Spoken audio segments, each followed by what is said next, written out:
Hey everybody, welcome back to Retro Modding News, my weekly video where I talk about what's new and upcoming in the world of retro console modding. First up this week, Postman posted a pretty suspicious picture on Twitter. What we have here at the top is the FPGA board from one of Gamebox's Game Boy Advance Consolizers. And at the bottom we have some kind of a Game Boy Advance PCB, but it doesn't look like the normal Game Boy Advance or Game Boy Advance SP PCBs. After some quick Googling, I found out that this is the PCB that's inside the Game Boy player, the add-on for the GameCube that allows you to play Game Boy Advance games on your GameCube. I don't think we've ever seen a Consolizer kit specifically for the Game Boy player PCB, but Riro in my Discord mentioned that a couple of people have used the GBHD project to create their own Game Boy player Consolizers. I'm curious if we're ever going to see a Consolizer kit for the Game Boy player PCB. Postman is the lead developer for Gamebox, so we're just going to wait and see if Gamebox can get their FPGA working with that Game Boy player PCB. Retro Fighters has a new version of their Brawler64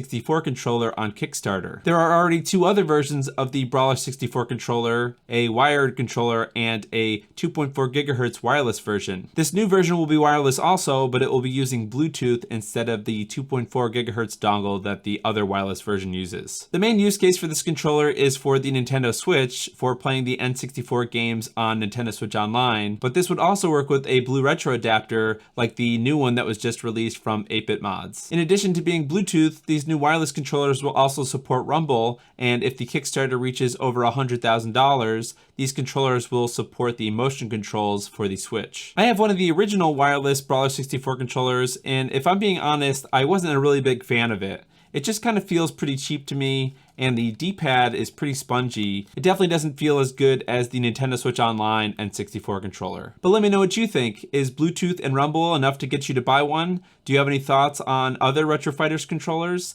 Let me know in the comments below. Consoles for You has released an interesting new product, the Analog2HDMI Converter. Let's go take a look at the website for some more information. This adapter will convert VGA and component into HDMI without adding any lag, but it's important to note that this is not an upscaler. This will not scale anything, it will just simply convert those signals over to HDMI. It supports stereo audio input as well as optical audio input through the SPDIF connector, and it supports a bunch of different resolutions from 480i up to 1080p. So what's the point of an analog to digital converter that doesn't upscale at all? Well, I think for the most part, this will be handy for trying to bypass the internal analog to digital converter in your modern television. Maybe you want to do a side-by-side comparison with an external analog to digital converter against the internal analog to digital converter in your TV to see how much input lag it adds. Or according to Bob from NESRGB, if you have a newer console like the Wii, the original Xbox, or the PlayStation 2 that doesn't have an HDMI port but still has a little bit of a higher resolution,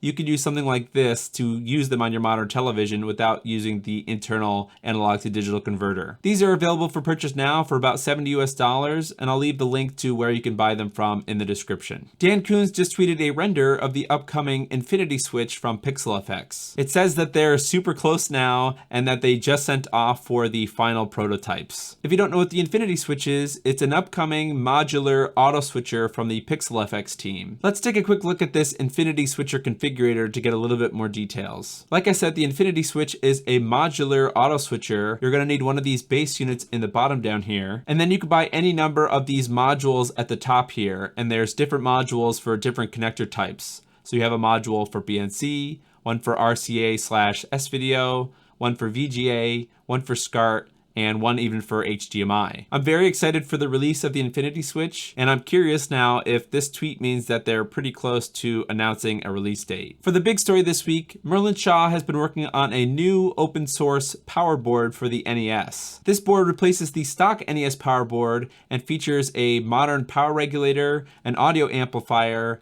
and an RGB to component converter for use with the NES RGB. This board has a 3.5mm 4-pole jack, which will be used to separate out the component video signals, which essentially makes this a no-cut component mod for the NES RGB. It connects to the NES RGB board using a JST connection, which should make it pretty easy to connect to the NES RGB. I actually have some more pictures from Merlin. This shows off that JST connector on this side, and on this other picture it shows you how that will connect to the front of the NES RGB board. I think this is a pretty awesome project that serves two main purposes. One is it's a simple replacement for the stock NES power board in case yours is rusty or it's damaged, or if you're building something like the Open Nintendo that doesn't include an NES power board. And 2, it's a simple no-cut way to get component video out of the NESRGB. In fact, this might be one of the easier ways to install the NESRGB because you don't have to worry about using ribbon cables that melt easily. I'd love to hear your thoughts. Is this component power board something that you could see you using in your NESRGB install? Let me know in the comments below. That's it for this week. If you want to suggest a news story to me, follow me on Twitter or join the Discord. If you want to watch older retro modding news videos, you can check out this playlist here. Thanks for watching, and I'll see you in the next video.